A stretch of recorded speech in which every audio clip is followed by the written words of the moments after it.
যুক্তরাষ্ট্রের অফিসিয়াল ভাষা হিসেবে স্বীকৃতি দিয়েছেন যুক্তরাষ্ট্রের প্রেসিডেন্ট ডোনাল্ড ট্রাম্প। স্থানীয় সময় শনিবার নির্বাহী আদেশে স্বাক্ষর করেন ট্রাম্প। এক প্রতিবেদনে ব্রিটিশ সংবাদ মাধ্যম বিবিসি নিউজ এই তথ্য জানায়।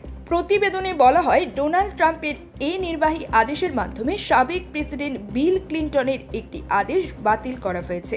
সেই আদেশ সরকারি ও ফেডারেল অর্থায়নপ্রাপ্ত সংস্থাগুলোকে ইংরেজি না জানা ব্যক্তিদের ভাষাগত সহায়তা দিতে বাধ্য করা হয়েছিল। আদেশে বলা হয়েছে, ইংরেজিকে দাপ্তরিক ভাষা হিসেবে প্রতিষ্ঠা করা হলে তা কেবল যোগাযোগকেই সহজতর করবে না, বরং অভিন্ন জাতীয় মূল্যবোধকেও শক্তিশালী করবে।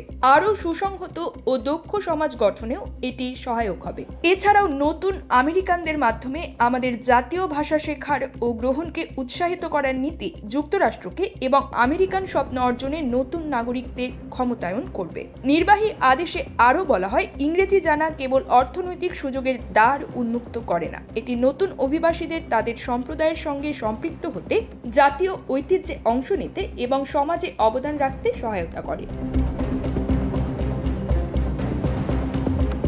গত মাসে ট্রাম্পের অভিষেকের কয়েক ঘন্টার মধ্যেই নতুন প্রশাসন হোয়াইট হাউসের সরকারি ওয়েবসাইটের স্প্যানিশ ভাষার সংস্করণ সরিয়ে দেয়। এই পরিবর্তনে হিস্পানিক অধিকার সংগঠন সহ অনেকেই হতাশা প্রকাশ করেন। হোয়াইট হাউস তখন জানিয়েছিল, তারা ওয়েবসাইটের স্প্যানিশ সংস্করণ পুনরায় চালু করার বিষয়ে প্রতিশ্রুতিবদ্ধ, তবে শনিবার পর্যন্ত সেটি পুনরায় চালু করা হয়নি।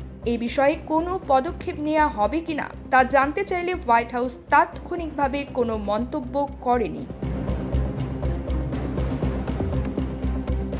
ইংরেজিকে সরকারি ভাষা হিসেবে স্বীকৃতি দিতে কাজ করা সংগঠন ইউএস ইংলিশের হিসাব অনুযায়ী 30টিরও বেশি অঙ্গরাজ্য ইতোমধ্যে আইনগতভাবে ইংরেজিকে তাদের অফিসিয়াল ভাষা হিসেবে গ্রহণ করেছে।